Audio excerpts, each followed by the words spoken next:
all the sessions so far, so thanks for that. And well, this is nothing, you know, I think customer relationships in small business or being an entrepreneur is the key. And we've just had a similar discussion on the same subject. So hopefully we can expand on that and how to build your customer relations.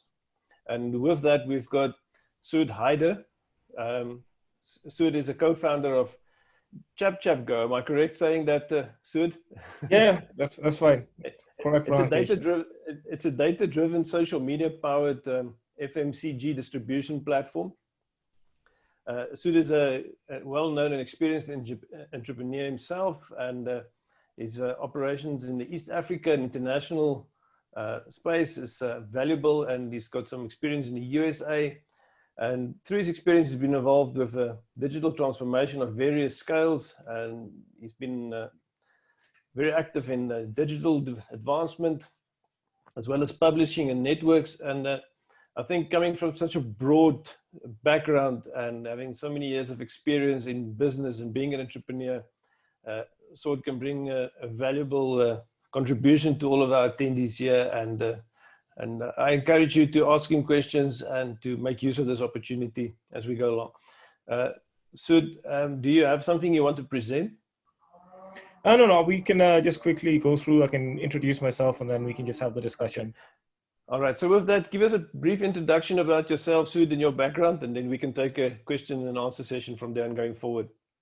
All right. So my name is Soud Hyder. I'm a Kenyan entrepreneur, but have a very wide international background. I've lived in over, I think, 7 or 8 countries, different parts of the world.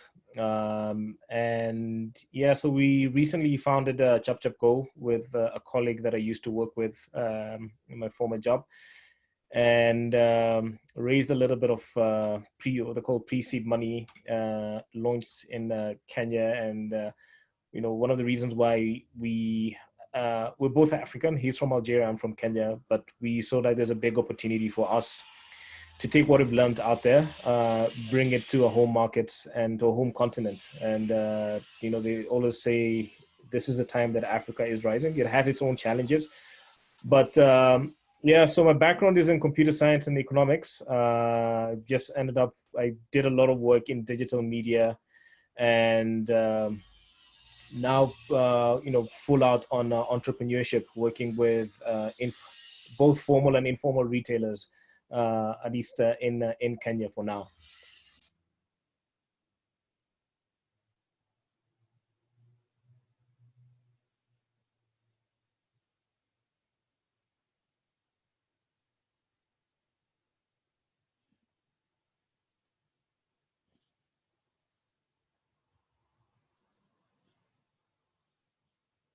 Sorry, Soud, I don't know if you can hear me. I think we've got a bit of technical connectivity. Yeah, I can hear you now.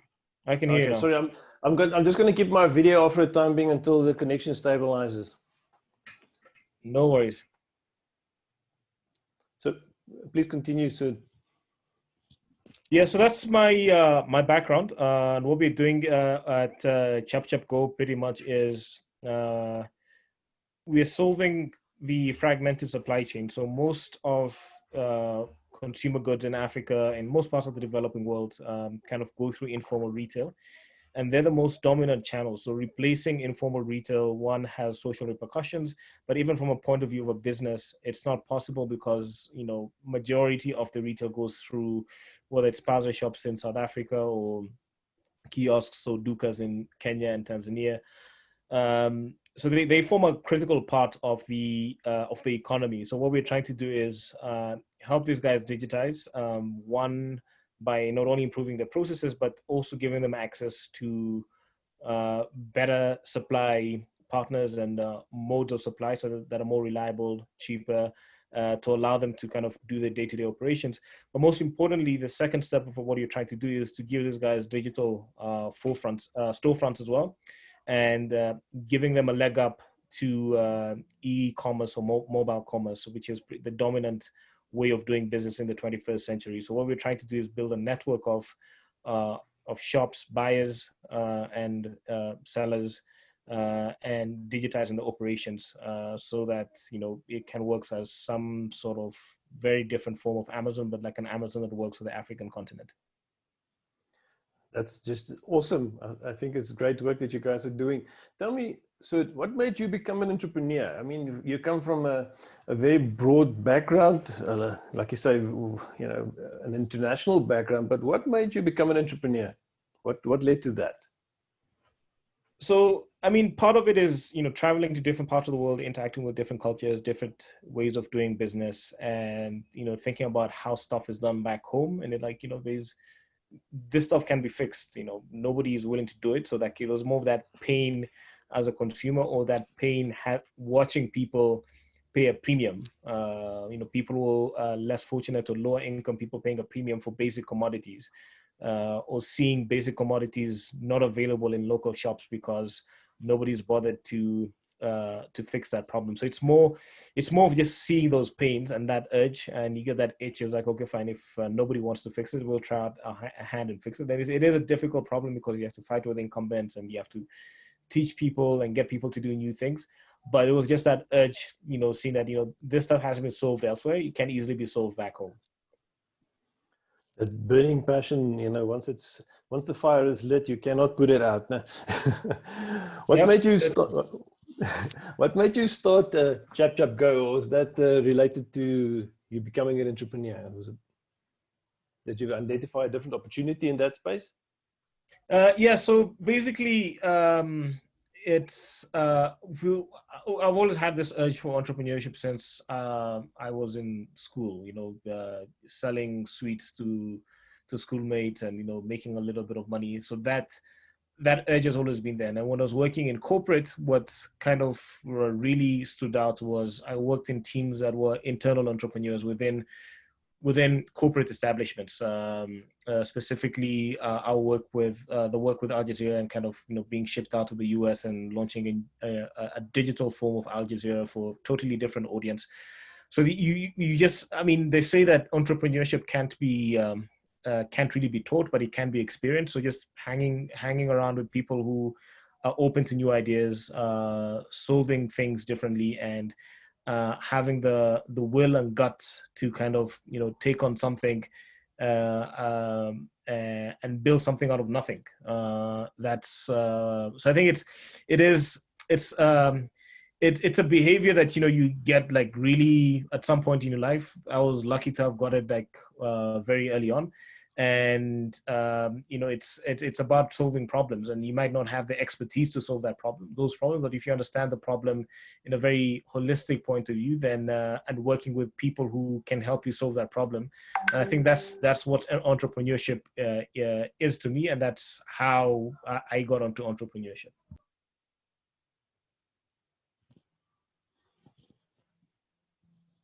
Sorry, I don't know if you can hear me there. I think my connection is not very stable, but yeah, I can hear. I got it. So, let's get back to the subject matter of building authentic customer relationships. I mean, in your experience and in your business, how important is that for any entrepreneur to establish those solid customer relationships, no matter what sector you are in? How important do you think that is?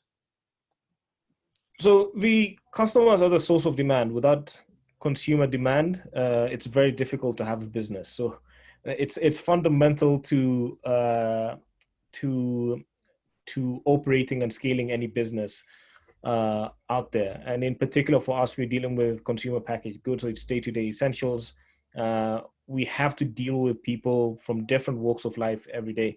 So from a conceptual point of view, is the customers make or break the business. So establishing customer relationships from early on is extremely important. But more importantly is understanding who your customers are. And, you know, there are different types of customers. And, you know, you'd always serve, you know, 2 or 3 types at any given point in time in your business. But, you know, understanding who your customers are, what value do they bring to your business, and critically is, are you solving any pain points for the customer? Because if you're not solving any pain points, then the customer can easily go to someone else to solve those problems. So building trust with customers, building trust is key to opening up that relationship. So customers have to trust you initially in order to have a relationship with you. And, there are several tools and ways, anything from branding, having some sort of a presence, but it goes a long way. So once you understand what drives your customers and what pain points you are able to solve for them as an entrepreneur, then you capitalize on that to make your margin or profit and build up on that relationship with your customers to get more customers. So the easiest way to actually build trust with customers is getting your already acquired customers to bring in other customers. So that makes that jump from someone who doesn't know you much easier because they're being referred by someone they already know. So it is the critical component of driving a business, because that's where demand comes from. And in most businesses, unless you're running some sort of, I wouldn't say, for lack of a better word, it's like, so the businesses that run on some sort of, Ponzi schemes or scams, they're interested in just that one hit. But most legitimate and the biggest businesses there are in the world is actually build businesses out of retention. So you acquire a customer once and they keep on coming back to you. So the only way you can build retention is if you understand what fundamental factors drive having a good relationship with your customer. Do you think it's a personal skill that entrepreneurs need to develop to build those customer relationships? For sure. I mean, and I grew up being an introvert, but now being an entrepreneur, you have to be an extrovert. And there are different ways of dealing with this. You can build a team around it and everything else, but as an entrepreneur, you have to be out there speaking to your customers, figuring out what their pain points are, or being in that environment where your customers are and kind of really observing what issues they have and coming up with a solution or product or services that can be able to address these problems. You mentioned the team around you, and I think that's where a lot of startups go to, is to identify a person that they can bring onto their team to do that specific function. But I agree with you there. I've always believed that the founder is the face and the face is the relationship. So how does a startup go about to develop a sort of strategy with that? When you start off your business, that it's an integral part of developing your business model and your business plan. How would you give advice to a startup to develop a relationship strategy for themselves? So it's to figure out who your core customers are, and there are different ways and tools that you can use. So you could kind of make some wild guesses using personas, but even if you're making wild guesses using personas, is like you always have to validate them and recalibrate who your personas are. And the best way to actually structure out a business in your customer relationship is to go out there and talk to customers and figure out, are you solving any problem for them? Are you solving it at the right price? What segment are your customers coming from, and you're taking into account the demographics, the socioeconomic status and mobility for that matter, and who is your competition. So if you're getting into competitive market, then your user value or your USP has to be very unique, or you have to be damn good at what you do in order to stave off competition. And in some cases, it's not only price. So yes, you can go in with a price element, but just fighting on price is not always advisable, especially as small scale entrepreneurs with very limited access to capital. It's very difficult to get something at, unless your business processes are like 10 times or 3, 4, 5 times more efficient than your competitors, then you can't compete on that price. But like if your business processes are more or less the same, then you have to find something else where you're kind of really building that. And the best way to do it is actually talking to customers, looking at the data, seeing when they're buying, when they're stopping to buy, and having those interventions, and just having the guts to actually go to a customer and the customer telling you no, or the customer telling you your product was crap, your service was crap because of ABC, and be willing to take that turn that no into a yes, by either changing the business process, or in some cases could be that, you assume that this is a customer segment that you're able to serve, and you might not be able to serve it really well, and you have to move to an adjacent customer segment. So especially as an entrepreneur and as a small scale entrepreneur, like you have to make those tough decisions that, you're not going to be able to serve anyone at any given point in time, and making those hard choices and figuring out who your core customer is. Do you know of any tools or frameworks that entrepreneurs can get out there in the market that's available to them to develop this sort of customer relationship strategies for themselves? So, there's the business model toolkit. I know idea.org also had some business modeling toolkit. It was mainly structured towards social impact stuff, but the fundamentals are the same to any business. Those are like common toolkits that are out there. There are a bunch of others that have come up recently. I haven't been keeping track of those. But if you're looking at it from a native function point of view, just figuring out who your customers are, what are they buying from you, and what premium are they going to, what justifies the premium they're going to be paying to you for you to deliver a service or a product. And I don't know, probably because I've been doing this over and over again, and I did do quite a bit of product management in my working life. One of the fundamentals of product management is putting the user at the center of your problem. And once your user kind of really personifies your business and your service offering down to like the feature level. So let's say you're running an e-commerce website and you're changing a button to from red to green, hypothetically, like that has to be driven by some sort of user justification. The users, we ran a trial and the users want this, or we asked a couple of users and they complained about this.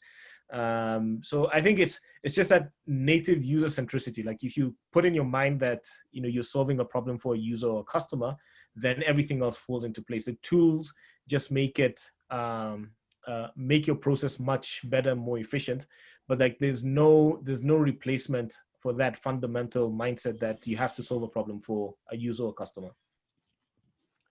We all know about these loyalty, sort of initiatives that companies come up with, specifically around the retail sector. I think it's quite popular, where there's this loyalty card system that's out there, and if you buy, you get points. How valid do you think those systems are? And if so, how can entrepreneurs or startups develop something similar for themselves to retain customer loyalty? So these are very they get loyalty schemes and whatnot get driven from game mechanics and gamification, for lack of a better term. But like it's just those game mechanics, which is applied psychology in terms of what incentivizes customers. Some work really well. The bigger supermarkets have really good programs and incentive programs. Some airlines as well have kind of taken to that. But others are just like straight off out of the box, plain vanilla kind of solutions that are designed to other businesses, and you try to implement it to your business. And as I say, like, the fundamental thing is what is going to incentivize a customer to give to you that loyalty. And even before you bring in that loyalty, there's no replacement for good customer service and good value proposition to the customer. So you have to get that right. What loyalty schemes do is they incentivize retention. So well thought out loyalty schemes kind of go through this process, and I like to compare them to I think the best loyalty scheme is conventional religions. Whether it's Hinduism or Christianity or Islam or Judaism, like they're all built on this kind of notion that you do good and then you get rewarded by getting points at some point, and then you redeem these points in heaven or in day-to-day life. And that's the reason why religions have massive followings. If you look at the top 5 religions, all have massive followings in the hundreds of millions or in some cases in the billions. And so if you're going to implement that into a business, you have to philosophically align it to like, okay, fine, like why do people kind of stick to religions? There is some sort of identity. So in your cases, there's an identity with the brand and the value proposition, but there has to be some inherent reward and perceived reward. And if you're dealing with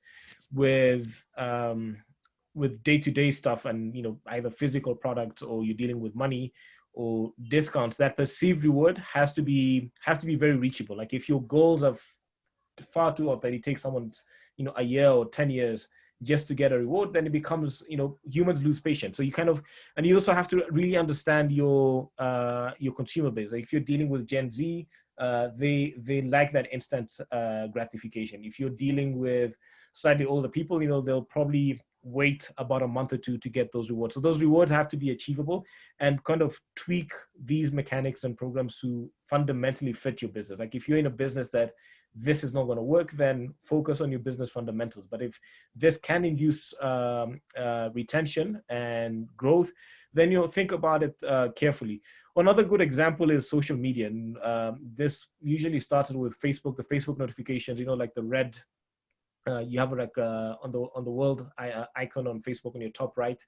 And then you have a number with a notification count red. Like that is somewhat also a reward system, but it works, for the instant gratification card. It's like, oh, my friend commented on this, or this other friend commented on this. Let me go and see what they're saying, and let me contribute there as well.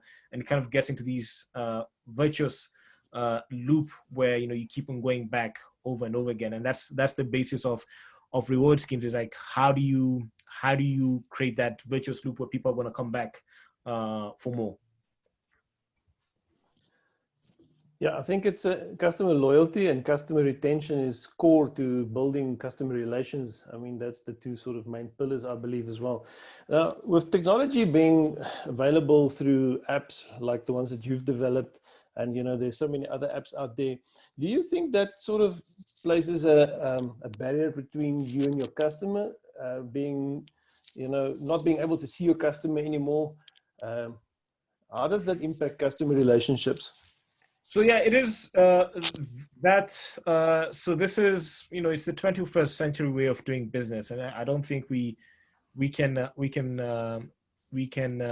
throw that away. Like that's the dominant way of doing business in our day and age. It does bring a challenge because you don't see the customers face to face. Most organizations, a good number of organizations, including ours, is like we do try to at least interface with customers, talk to them every now and then, kind of see them in their natural habitat where we can. But there's an interesting move that's happening. So yes, you had your classic e-commerce, which is just like a website, you place in your order and, you fulfill the order. Now, gladly in Kenya, that doesn't work really well. We kind of seem to have skipped that phase. So there's a new age of commerce now called social commerce, which is kind of built on the mechanics of social media platforms. So your Facebooks, your Instagrams, and most dominantly WhatsApp. You're seeing a lot of traction in these type of businesses in Asia, both in Greater Asia, including China and the subcontinent. And how this works is using, micro influencers and people to sell on your behalf. So what's interesting there is it takes away that mechanic of, brands directly interfacing with the customers, but they would interface with the customers through agents. Some might be paid, some might just be volunteering themselves and referring. But now what is happening is people buy or people are influenced by people that they know, close to their circles, and social media has made this ridiculously easy. So there is, on the one side there seems to be a distance, but on the other side there is that distance as well as being shortened by having brand ambassadors that kind of do the good work for the brand. And it's imperative now for entrepreneurs and brands and startups and even incumbent big businesses to have a strategy to be able to kind of capitalize on this new way and new age of doing business and getting customers. Good, thanks for that. Are there any questions from the audience, from the attendees that you would like to ask Soud? You're welcome to post that on the Q&A. But yeah, Soud, I see one question from Peter. Yes. So I think Peter's asking, what do you do when your customers are rejecting you? Um, so one of the traits, if you look into the traits of top entrepreneurs in the world, is having that mindset and heart to be able to easily digest a no, right? So when a customer tells you no and reject you, is you try to and this is a classic sales tactic, and you see people doing this, really good salesmen. I'm not saying, people should go out on hard sales. Is like, how do you turn a negative into a positive? So first is accepting that, it is just human psychology. Some humans are just going to say no because either you're not appealing to them, or you kind of got in touch with them at the wrong time. But it's having a strategy in terms of minimizing the no's, and whenever you get no's, it's like, okay, how do you turn a no into a yes? So, and it could be a series of loops. So the beauty is modern technology now, with tools such as Segment or PIMCO, like it becomes very easy to be able to segment your customers, and you kind of put them into different buckets. These are the ones that would say yes, these are the ones that say maybe, these are the ones that say no. And is it a no because they hate you, or is it a no because their current life circumstance? It could be that someone didn't have money. It could be that they're having a hard time when they saw your ad, and they didn't kind of click on it, or they dropped out, and they need just another nudge for them to say yes. So there are ways in which this stuff now is automated, and techniques where you can kind of follow things. Okay, so Peter's put in, what is the strategy to turn a no into a yes? Give me an example. Okay, so let's say I'm selling a particular brand of shoes. So let's say I came up with a brand of sneakers called ABC. Now, the dominant brand of sneakers is out there globally is Adidas, Nike, probably Reebok, and so those are your top brands. And someone is not going to buy because you're an unknown brand, right? So the rejection there would be is like, I don't know this brand. I'm not going to buy it. So you'd see a lot of these up and coming brands or fighter brands. They would use the endorsement of someone who has an element of influence, which would be like a rising sports person, and use that, or someone who has some sort of influence over a particular group of people in a particular country or particular demographic, and using them to endorse your brand. And that, because that kind of legitimizes your brand because they respect this person. So that's one way. It's easier said than done, but on a very high level, using your brand and brand endorsements to convert no's into yes.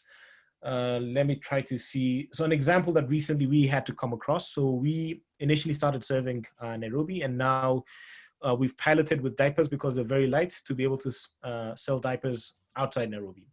Now, the dominant, because e-commerce, we kind of, Kenya jumped like from e-commerce into social commerce and mobile commerce. So the classic, people going onto websites and ordering, that habit is not the dominant habit. The dominant habit is someone tells someone else, is like, hey, these guys are doing this. They can deliver to your house. You should try them out. Or what we are seeing is we get a lot of leads via WhatsApp. And we had this client that is out of, our operational base, our office is in Nairobi. So in Nairobi, we can do cash on delivery. Where it's outside Nairobi, we have to rely on third-party couriers. And, they usually don't want to handle that cash. So your customer comes in, is like, but I'm only going to pay when you deliver.